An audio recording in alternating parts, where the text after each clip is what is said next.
Alors justement, on a vu lors du dernier comité directeur de l'Union calédonienne, Daniel Goa qui n'a pas mâché ses mots. Hein. Il a affirmé d'abord qu'il voulait aller aux 3 consultations, ce que vous souhaitez peut-être pas, et que l'indépendance était presque acquise. On l'écoute et je vais vous demander votre réaction. Nous irons massivement voter pour dire que nous le voulons, ce nouveau pays.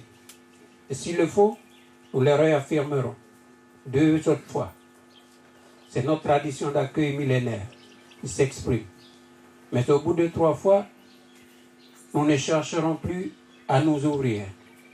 Nous irons peut-être négocier notre souveraineté pleine et entière directement avec le colonisateur. Voilà, avec le colonisateur et pleine et entière, et nous irons la chercher. Que dites-vous à cela ?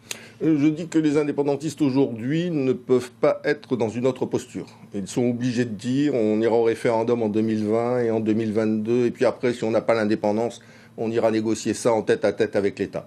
Ça, c'est une posture très référendaire parce que c'est l'accord de Nouméa, parce que c'est le sens de leur combat et de leur lutte. Moi, je dis, au titre de Calédonie Ensemble, quelque chose de différent. Je dis qu'une fois que le référendum aura livré son résultat, à partir de ce moment-là, une nouvelle étape dans l'histoire du pays s'écrira. On est aujourd'hui avec une souveraineté française qui est une souveraineté imposée, qui est liée à la prise de possession, à 1853. On va passer à une souveraineté française qui sera une souveraineté française démocratiquement choisie par le peuple calédonien.